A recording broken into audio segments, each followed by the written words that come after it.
So, what are the indications for instrumental delivery? First, you have to know what are the indications for instrumental delivery. Why we are doing instrumental delivery? What was the necessity? So, what is the necessity? What do you think? What are the fetal indications for which the instrumental delivery is being done? What are the maternal indications for which the instrumental delivery is being done?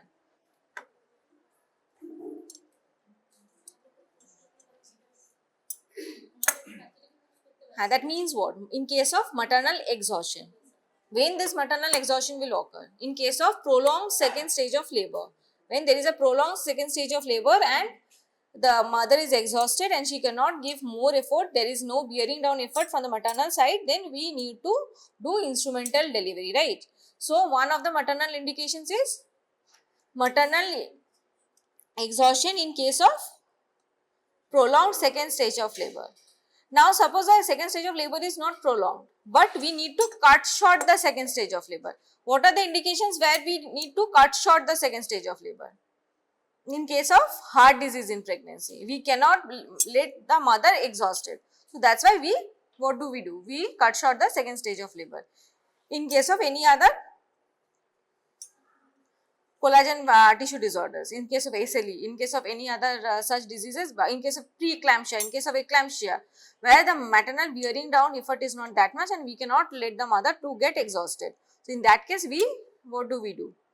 We cut short the second stage of labor. And what are the fetal indications?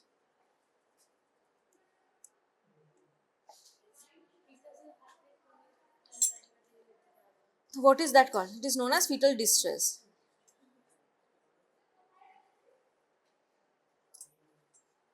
In case of after coming head of the breech, when the baby has delivered by the buttocks and the head is still stuck, and you need to deliver you won't go for cesarean section to deliver the baby because other body is already outside.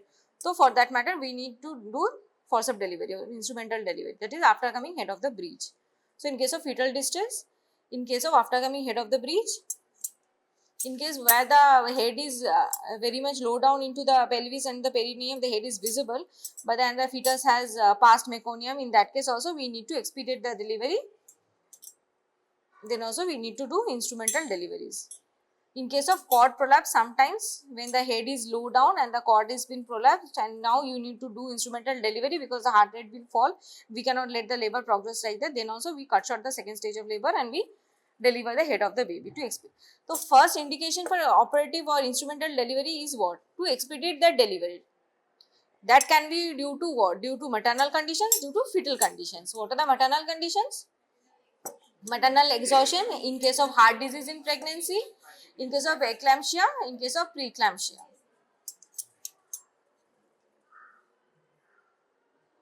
We do instrumental. In case of what are the fetal indications then?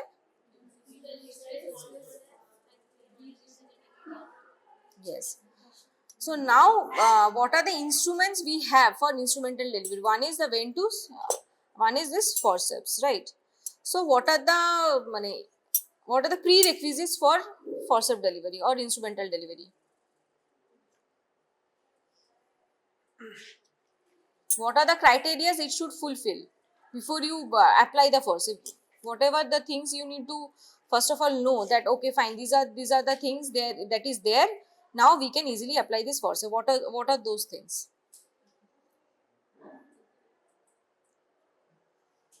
So, prerequisites of forceps delivery comes with the mnemonic of forceps only. Write it in a vertical manner. FORCEPS. FORCEPS. Forceps. So, for F is everything should be favorable, right? What all the things should be favorable? Favorable pelvis, favorable position, favorable cervix, right? So, favorable presentation is what? The head it should be CP, that is cephalic presentation. What if it is face presentation? Can you apply forceps? What is it is a breech presentation? You can apply forceps in a breech presentation for what? For after coming head of the breech. But initially can you apply forceps? No. So, prerequisites of forceps delivery is it should be cephalic presentation. So, contraindication is what? Any malpresentation should be ruled out. If the baby is in a transverse lie, Suppose the sacrum is down there. Can you apply a forceps? No. So, should be always in a cephalic presentation. Then O. O for os should be fully dilated. That is, cervix should be fully dilated.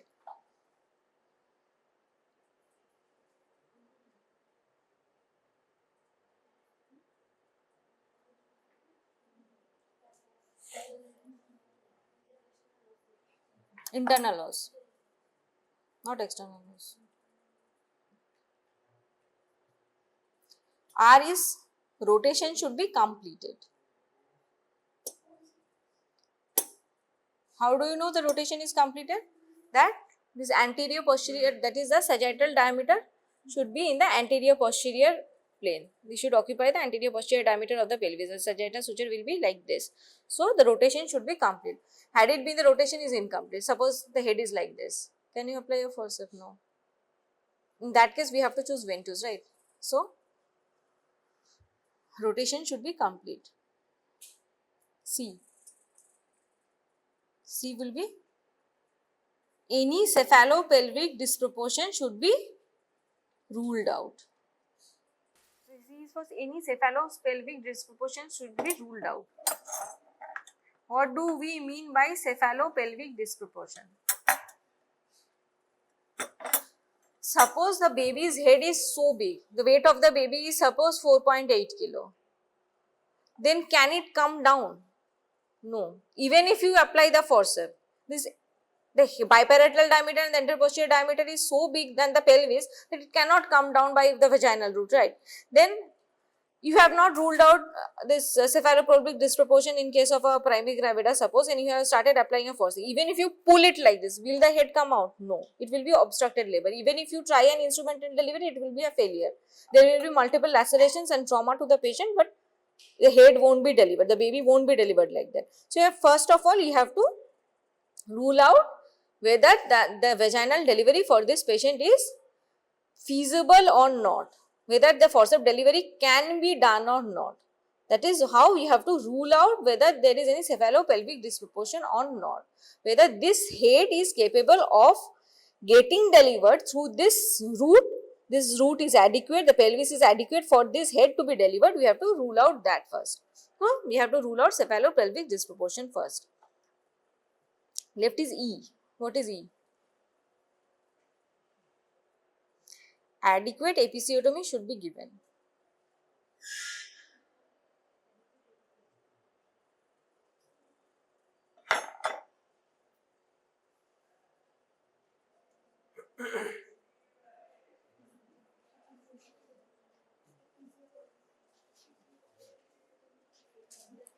What is episiotomy?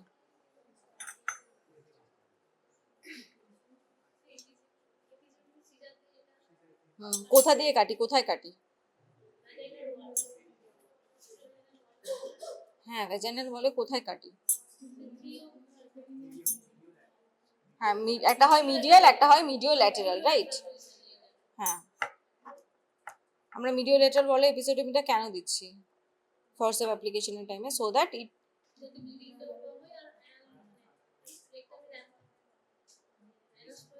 so that the instrumental delivery is easier, so that it is easy to perform the instrumental. If you cut this area of the perineum, what happens? There is more space for instrument insertion, right? So that's why we do adequate timely episiotomy is given when the perineum stretching is there. Now P. What is P? The head should be on the pelvic brim or on the perineum at least.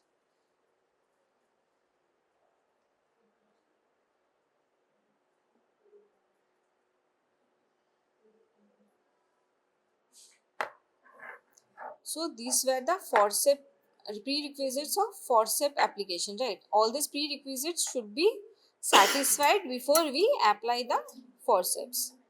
So now from the prerequisites only we can derive what are the contraindication where we will not apply forceps. So from the prerequisites for the first line, what is the contraindication? Position. So any malpresentation we cannot apply forceps. What if it is an oblique lie? What if it is a transverse lie? What if it is a breech presentation? So first instrumental delivery cannot be done or should not be done for that matter. Next line what we have read is fully or cervical os must be fully dilated. What if it is not dilated? Suppose it is 6 centimeter. Suppose it is 8 centimeter. Can you apply forceps? No. So this is a contraindication. Or places where you won't apply forceps. Choose some other instrument. Suppose you can use ventouse, but not forceps. So cervix should be fully dilated. So what is the contraindication or where you not apply forceps is when it is incomplete dilated cervix. Next was rotation should be completed. What if the rotation is not completed? In that case, what you will use is ventouse, or we can use rotational forceps. We will come up to that later on. In modern obstetrics, we do not use rotational forceps nowadays, not very commonly used. Then next line what we have read is disproportion. So if there is any cephalopelvic disproportion, that is a contraindication for forceps delivery. What is the subpubic angle is so small, even the outlet of the pelvis is contracted, then you won't be able to. Suppose a pelvic inlet is adequate, the mid pelvis is adequate, but the outlet of the pelvis is contracted, then also you cannot apply forceps because the head will get engaged, it will come down, the station will be +2. But what if the subpubic angle is so narrow and the outlet is so contracted that even if you apply forceps, the head won't be get delivered, it will cause trauma to the patient. So in case of cephalopelvic disproportion also you won't be able to apply forceps. That is also a contraindication for forceps delivery. Or suppose there is some huge fibroid, cervical fibroid, or there is some huge mass. So we cannot apply forceps because there is some outlet pathway is obstructed, right? So you cannot deliver the baby like that. So these are the contraindications of forceps delivery. So what we have read is prerequisites and what are the contraindications and what are the indications, right? Now coming to the types of forceps. What are the various types of forceps? What forceps I am having over here, this is what is known as the outlet forceps or Wrigley's forceps. This is outlet or Wrigley's forceps. Or we can also say this is a short curved obstetric outlet forceps.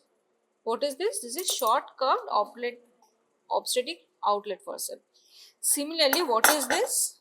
This is long curved obstetric outlet forceps.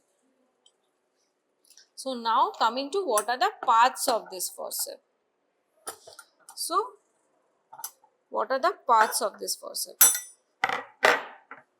What is this? These are the blades. This is the handle. And the portion of the forceps which comes between the blades and the handle is known as the shank.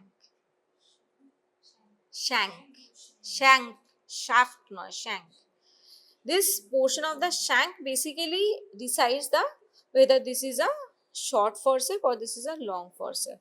See, the basic difference is the length of the blades are almost same, right? Only what is the difference is this length. What is the difference between these two? These are the two same instruments, like one is short, one is long. Length of this instrument is decided by which part? This is a shank. Shank basically is the portion which decides the length of the instrument. See, the entire instrument looks almost similar. The blade length are also similar. See, why is the difference? This length is difference where the shank. Generally, this forceps, it measures almost like 27.2 centimeters and the shank is 2.5 centimeters. Okay. And what is the utility of these blades?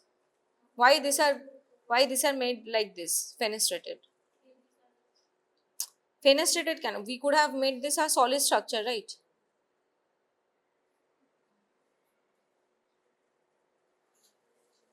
We have made this fenestration or this gap to make this instrument lightweight. Had it been a solid instrument, it would have been a very heavy instrument. So we have made these fenestrations so as to make this instrument very light. So what are the parts of this instrument? Someone please explain what are the parts?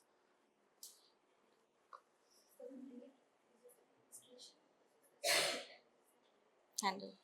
And in between that there is one lock.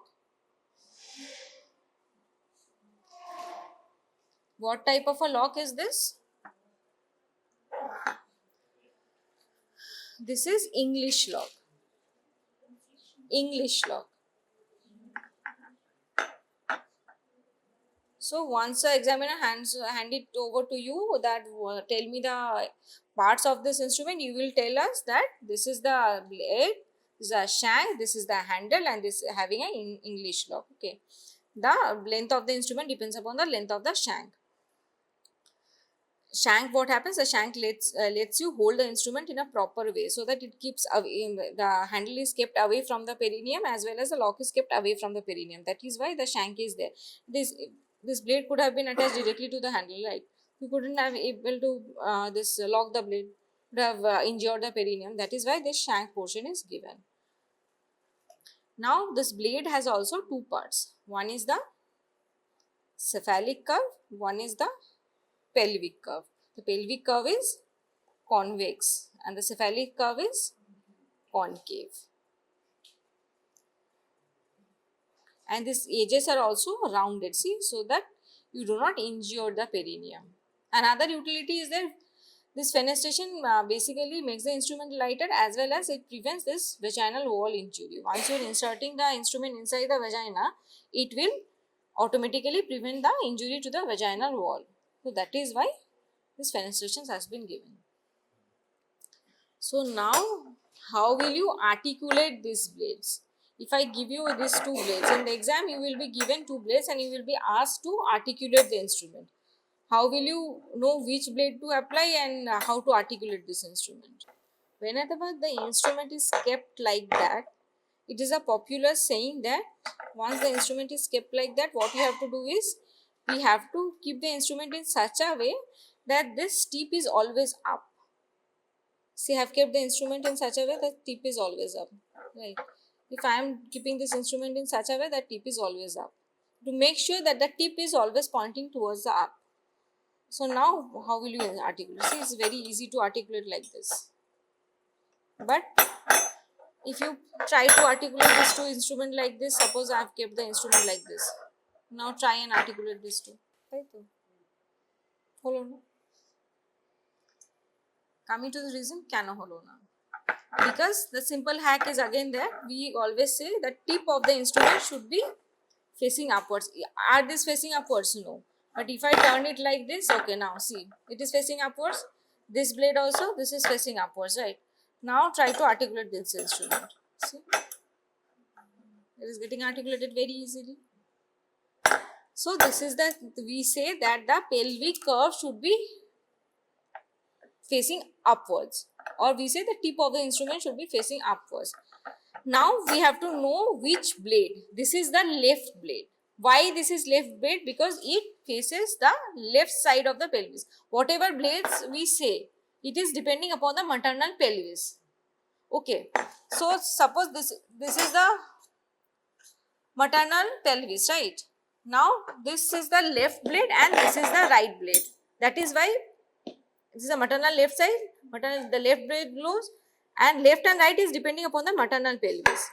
So whenever you are picking up an instrument like forceps, you are asked to articulate this instrument. What you have to do is, first articulate the instrument.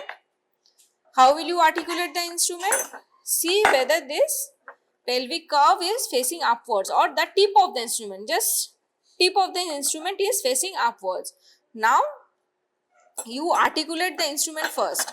Once you have articulated the instrument and check which blade is of which side. Okay, fine. This is the left blade. So now dismantle and take the left blade, and the right blade is inserted later on.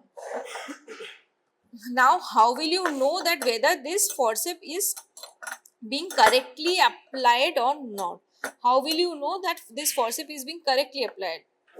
One is that it is the easy thing is that if the blades are getting locked easily, then application is correct. The distance between these two blades should be 2.5 centimeter. This distance is 2.5 centimeter and these two blades are getting articulated easily. These are the 2 points. Another point is that the head of the fetus, the sagittal suture should be lying in between these two blades, equidistant from the two blades. The biparietal eminence will fit in between these two fenestrations and the sagittal suture will be equidistant from these two blades. Then only we know that this forceps application is correct or not. Now, what is the diameter or what is the fetal diameter along which this forceps is being applied? The forceps is being applied along the mento-anterior diameter of the fetus, that is 12.5 centimeter.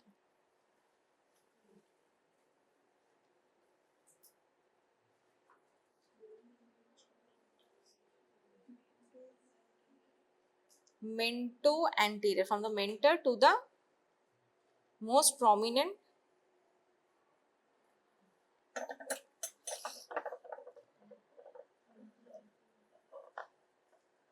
So now how will you apply the forceps?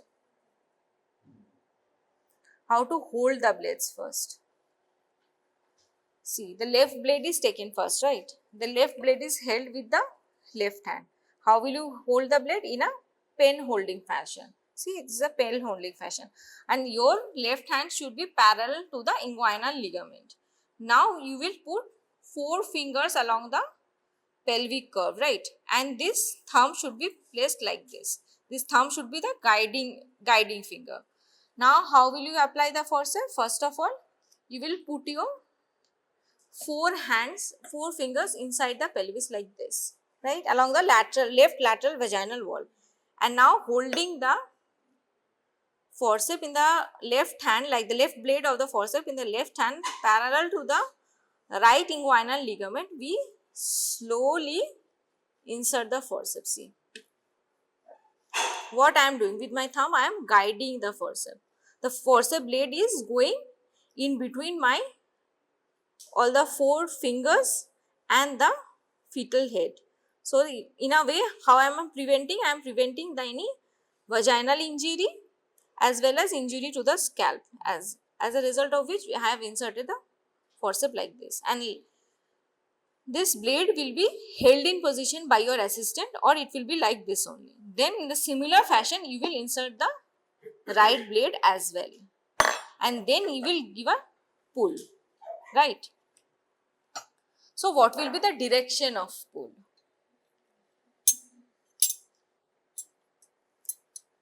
This is an outlet forceps. So in case of outlet forceps, okay, fine, we need to learn when to apply which forceps, right? So as we have studied that this is an outlet forceps. So in case of outlet forceps, where we can apply outlet forceps?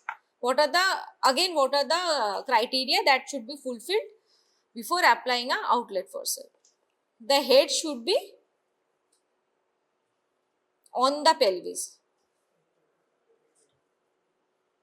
in such a way that the head is visible at the introitus without separating the labia. It should be stretching the perineum. The head should be stretching the perineum and the head is visible at the introitus without separating the labia. The head is, we said, the head perineum. The head is on the perineum. The head has reached the pelvis, the head is on the perineum and head is visible, or the scalp is visible at the introitus without separating the labia.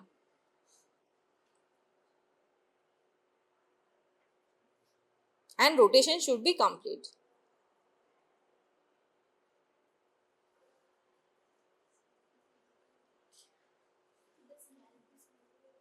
Scalp is visible. See, what is this? The scalp, see, you can easily see the scalp, right?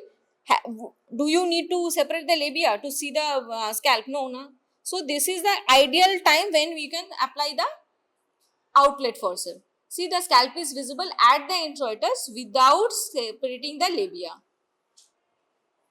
Head is on the peritoneum, the head has reached the pelvis. Now you can easily deliver the head with the outlet forceps and the rotation is also completed. These are the prerequisites for an outlet forceps. Then what are the prerequisites for a low forceps? Prerequisites for low forceps is the station is more than +2. The station is more than +2. What is station? Station is how to determine station from the ischial spines, right? The plane at the level of the ischial spines, it is what? It is 0. So anything below the ischial spine is +1, +2, +3. Anything above it is -1, -2, -3. So the head, the station of the head should be more than +2 for a low forceps application.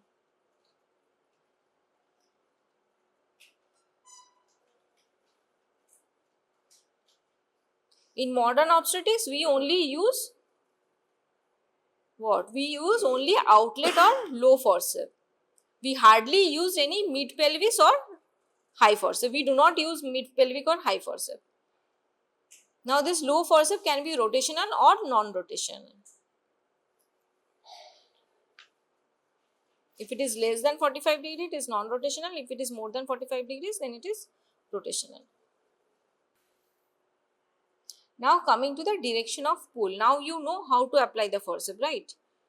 Now the direction of pull. How will you pull? See, in case of an outlet forceps, the head is already on the perineum. The head is already visible. So you just need to take the head out. So the pull should be what? It should be pulled like this. It should be pulled downwards, forwards and then upwards. It should be pulled downwards, forwards, then upwards. See, the head will be delivered. But what if the head is still inside? The head is still inside. Then what? How will you do? The direction of the pull will be downwards and backwards first. We have to bring the head into the perineum, right? In case of outlet forceps, the head is not on the perineum. So to pull the head to the perineum. So that is why we have to follow the curvature of the pelvis. So that should be downwards and backwards first. Then downwards and then downwards and forward. So direction of pull in case of outlet forceps, it is downwards and backwards. Why downwards and backwards? To bring the head to the pelvis, to the perineum, and then downwards and then downward and forward. But in case of an outlet forceps, what were we doing? The head was already on the perineum and it was visible at the level of the introitus. So you just need to deliver the head. In that case, it is downwards, forwards and upwards. This is the direction of pull in case of these two forceps application. Other types of forceps are Killian's forceps. What is the utility of Killian forceps? This is generally Killian forceps are used as, it's also other name of Killian forceps is rotational forceps. In case of the rotation is not complete, we can use Killian's forceps, which causes rotation of the head as well as delivery of the head. And which forceps is used for delivery of the aftercoming head of the breech?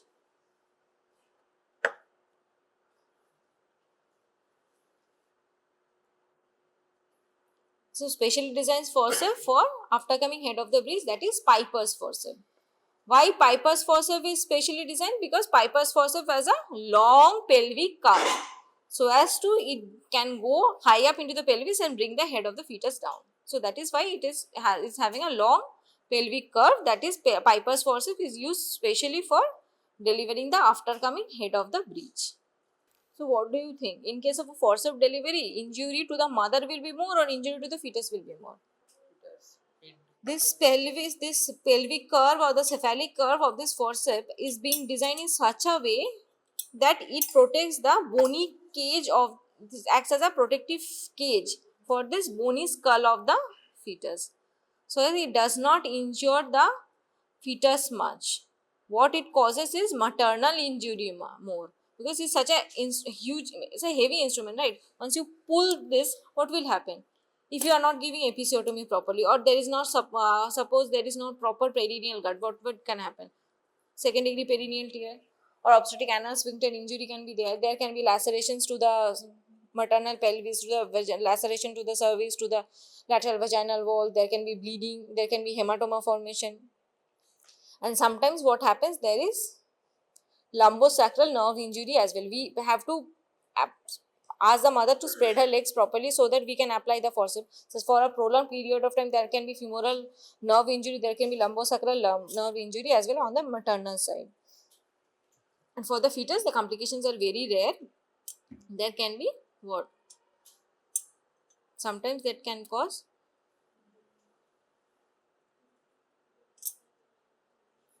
facial nerve injury or brachial plexus injury maximum, but they are very rare.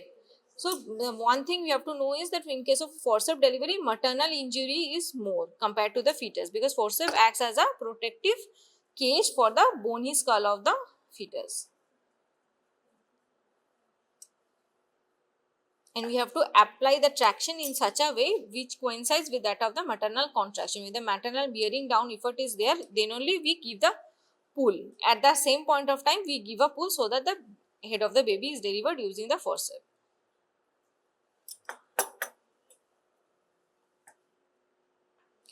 Now coming to ventouse. See, ventouse can be of two types. See, what is this? This is silicone cup. Previously, what ventouse were available were using metallic cups also, but nowadays metallic cups are no longer available or no longer used. What we use is silicone cups. Now, how will you apply the ventouse, or when you will apply ventouse? What we studied in forceps, what was the prerequisites? It should be malpresentation should be ruled out, right? You cannot apply ventouse in case of a face presentation. Can you apply the ventouse on the fetus face of the fetus? No. Can you apply the ventouse on the buttocks? No. So malpresentation should be ruled out. Again, it should be cephalic presentation. Then in forceps, what we study, the os should be fully dilated. But in case of ventouse, it is another advantage is there, that even if the cervical os is not fully dilated, even if it is more than 6 centimeter dilated, then also we can easily apply ventouse. That is the one of the biggest advantage of ventouse over forceps, is that in case of, even if it is the cervix is not fully dilated, we can easily apply ventouse.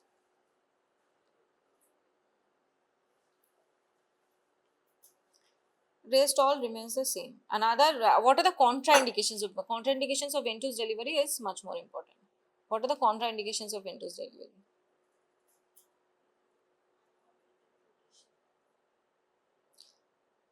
No.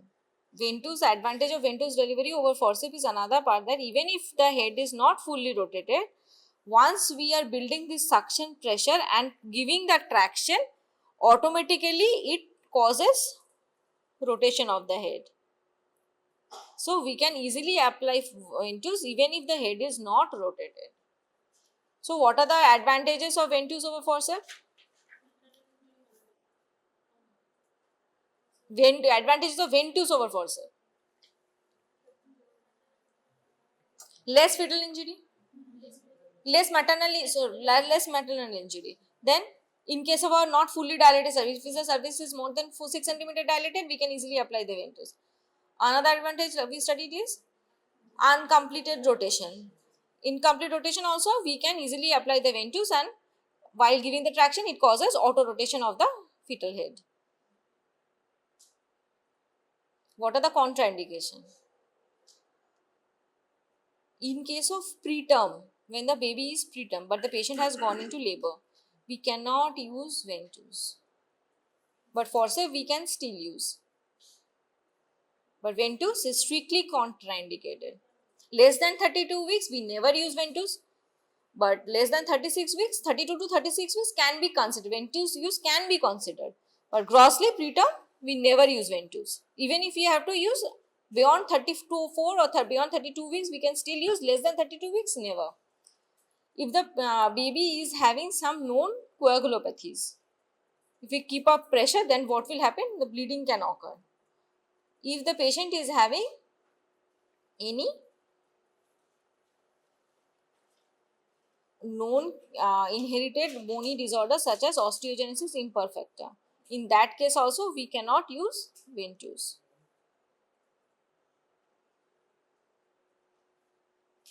So in case of any malpresentations like face, in case of breech presentations, oblique lie, transverse lie, whatever, we cannot use Ventouse.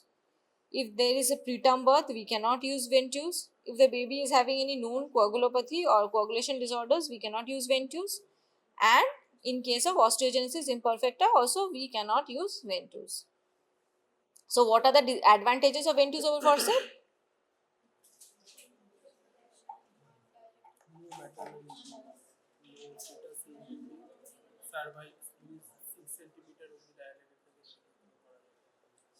Or incomplete rotation. So now where you will apply Ventouse? So another big question comes to you that how will you apply the Ventouse? See, this is the fetal head, right? People might stand if you want to see. So you have to apply the Ventouse along the sagittal suture. See, this is the sagittal suture, right? Along the sagittal suture, this cup of the Ventouse in place such a way that the outer diameter of this Ventouse is 6 centimeter posterior to the anterior frontalenly and 3 centimeter anterior to the posterior frontalenly. This is known as what? This is known as the flexion point. Flexion point is situated in such a way that the outer diameter of the cup of the Ventouse is 3 centimeter here and 6 centimeter posterior. 6 centimeter posterior to the anterior frontalenly and 3 centimeter anterior to the posterior frontalenly. This is the exact along the what? Along the sagittal suture. And then you know, okay, fine, you have applied the Ventouse at the correct position. This position is known as the flexion point. And what is the starting pressure? Starting pressure is 0.2 kg per meter square and it will slowly increase at the rate of 0.1 up to 0.8 kg per meter square. So we know that 600 mm of Hg is reached or 0.8 kg per meter square is reached. Now the Ventouse suction is adequate and now you can give the traction. Okay. Now you can give the traction and pull the head of the baby out. We say 3 pulls. What we say is 3 pulls. Once the cap is, this cup of the Ventouse is correctly applied on the head of the fetus, now you give 3 gentle pulls so that the head of the fetus comes out of the perineum. And while applying this cup, we have to show that no maternal tissue is coming inside the cup. No vaginal wall, vaginal mucosa is coming inside the cup. No other labia or anything is obstructing your way. Now easily you know where to put the pressure and how to apply the force, this Ventouse, right? Now suppose the mother is having any cardiac disease. Suppose she is having eclampsia, preeclampsia. Suppose she is having eclampsia. Her blood pressure is very high and the mother is exhausted. You now need to cut down the second stage of labor. Everything criteria is fulfilled. The baby is full term, the baby is not having any coagulopathy, the baby is not having osteogenesis imperfecta, nothing is there. The rotation is also, suppose the rotation is also complete. Now how will you choose? Whether to apply Ventouse or whether to apply forceps?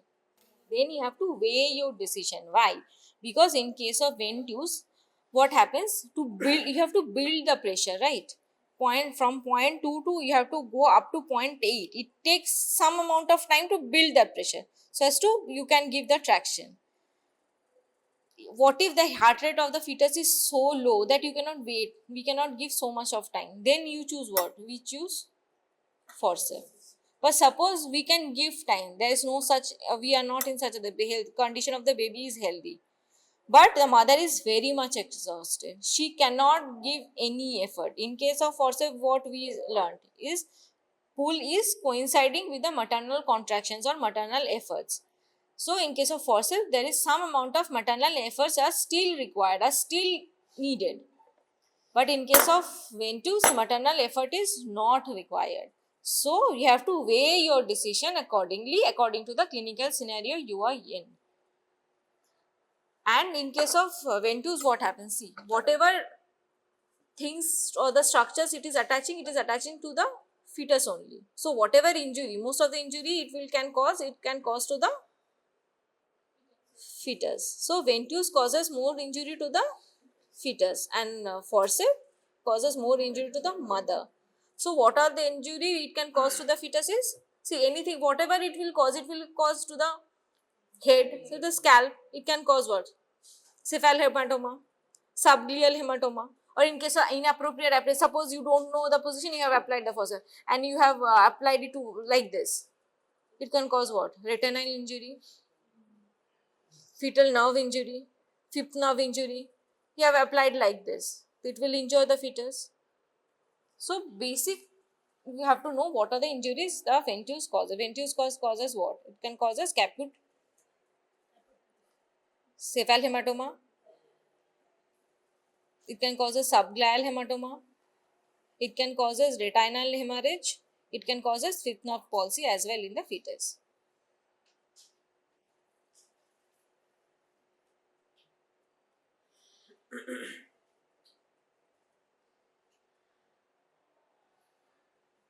And sometimes once this ventus is applied after the baby is delivered, it is shown that the head of the baby is swelled up like this. That is known as what? That is known as chignon. This is a pseudo hematoma like structure caused due to ventus application, which subsides on its own. This does not require any treatment. Basically, once the suction pressure is there, it gets fetal tissues get sucked like this. So there is a swelling on the flexion point. So that is known as chignon. Chignon,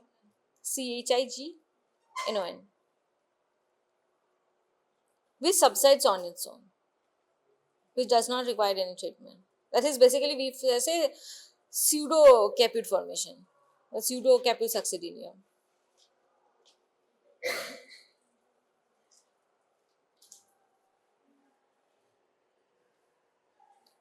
So after this entire class, someone needs to enumerate what are the advantages of forceps over ventus. This is a very common question you will be asked. What are the advantages of forceps over ventus?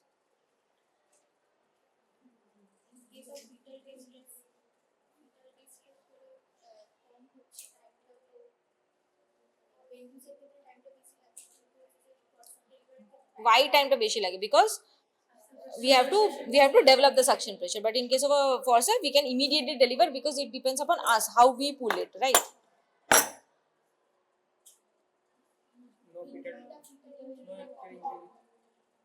Uta beshi hai. And what are the advantages of ventus over forceps?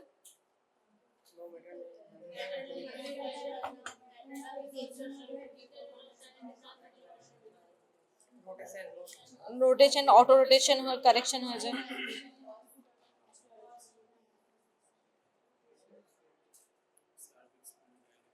না থাকলেও we can apply easily. So, and how to know which blade is how to know how to articulate this forceps? Upward, and you should always pick up the left blade first.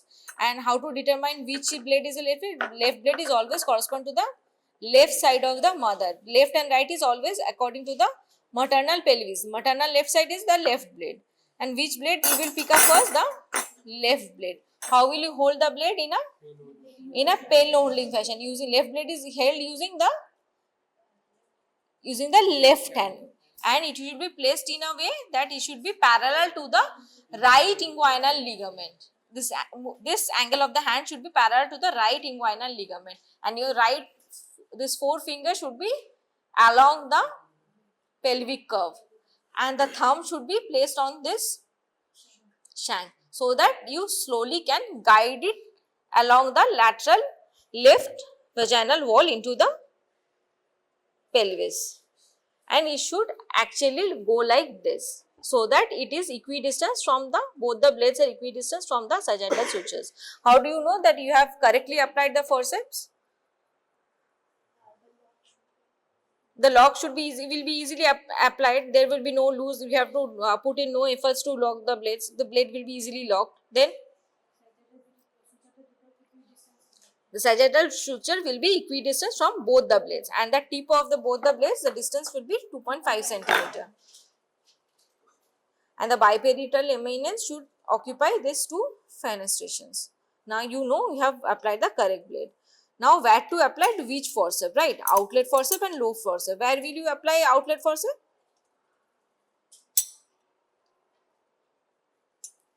What were the prerequisites? When the head is on the perineum and visible at the introitus without separating the labia. And the rotation is complete. Where will you use this outlet forceps? Yeah, low forceps? More than +2. In case of low rotational forceps, when it is more than 45 degree, and non-rotational forceps if it is less than 45 degree. And what is the direction of pull in case of outlet forceps? Downward, backward, then downward, forward. And in case of this thing, a low forceps, this was the low forceps. And what for the outlet forceps, it was downwards, forwards and upwards. So more or less we have studied everything about forceps, right? Anyone has any confusion? How will you do it? You will be asked to articulate the blades. You will be asked about the contraindications, about the indications and the prerequisites. From the prerequisites only we know what are the contraindications. Same with the ventouse also, we have learned what are the prerequisites and what are the advantages and what is the pressure. Main thing they will ask you about the flexion point and what are the advantages of ventouse over forceps. Anybody has any confusion, you can ask.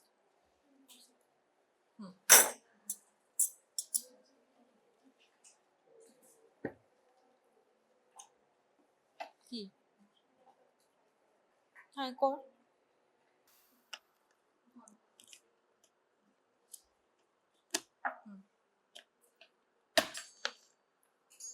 ঠিক আছে ওটা লাগাতে হবে না ঠিক আছে ওটা একটা যে কোনো একটা লাগানো যায় না যে অ্যাপ্লাই করতে চাস কর কোনো অসুবিধা দেখ হেড sagittal suture তো হ্যাঁ না তো sagittal suture is on the anterior posterior diameter of the pelvis.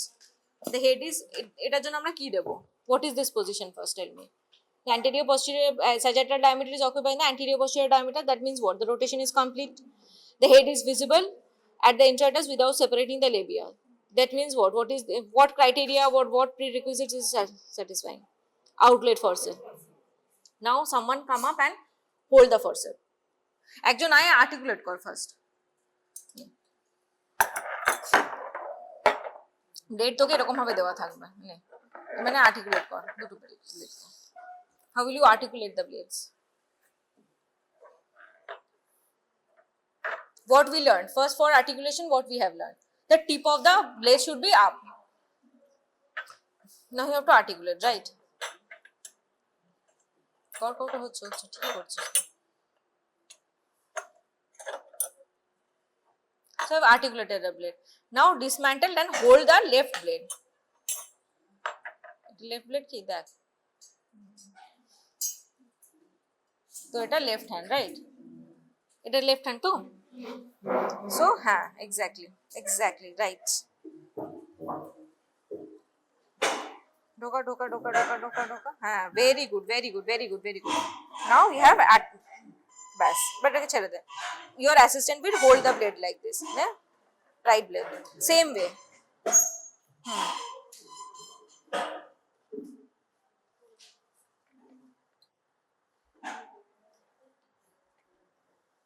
So you have articulated the blade. So now you know the blade.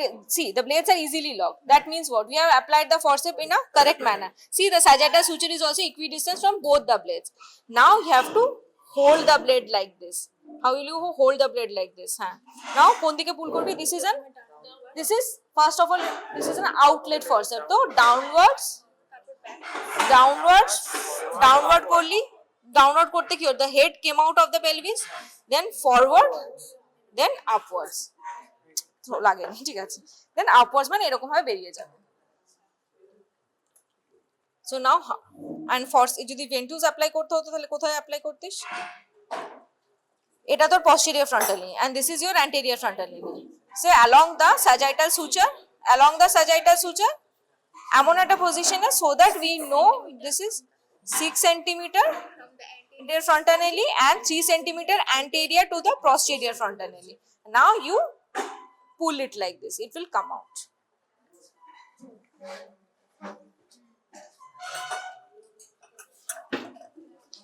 Anybody is having any confusion regarding this forceps and ventouse, you can ask.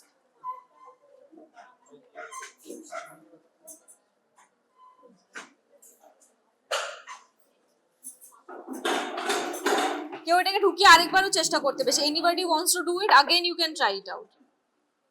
But remember the basic points of forceps and ventouse: prerequisites, indications, contraindications, where to choose ventouse, where to choose forceps. What are the absolute contraindications, and কোন forceps and কোন ventouse আমরা apply করব.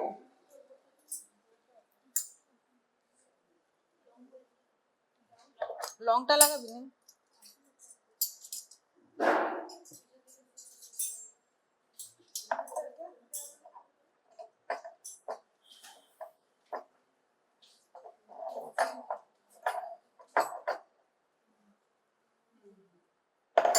হচ্ছে articulation?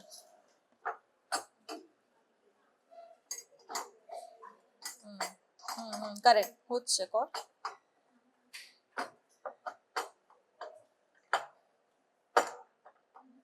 এই তো হয়ে গেল। না এরকম ভাবে কেন থাকবে? ওটা বেসিক্যালি ওখানে ট্র্যাকশন ডিভাইস বলে একটা জিনিস হয়, ওটা অ্যাপ্লাই করার জন্য এটা দেওয়া আছে। This is also screw, basically তোকে হাত দিয়ে ধরে থাকতে হবে, স্ক্রুটাকে টাইটেন করলে ওটা অটোমেটিক্যালি ফিক্স হয়ে রয়ে গেল, ইউ ডোন্ট হ্যাভ টু মানে টাইটেন ইট। বাকিটাতে আমরা কি করছিলাম, we were holding it like this, মানে একদম একসাথে ধরে দিয়েছে, but for this has a screw. এখানে স্ক্রুটা নেই, এখানে স্ক্রুটা, if you tighten this screw it will be fixed in this position only, you don't have to take it the pain of holding it in a proper position. But the funda or the locking pattern and how to articulate the instrument remains the same. কোনটা pelvic curve, কোনটা cephalic curve? এটা cephalic, right?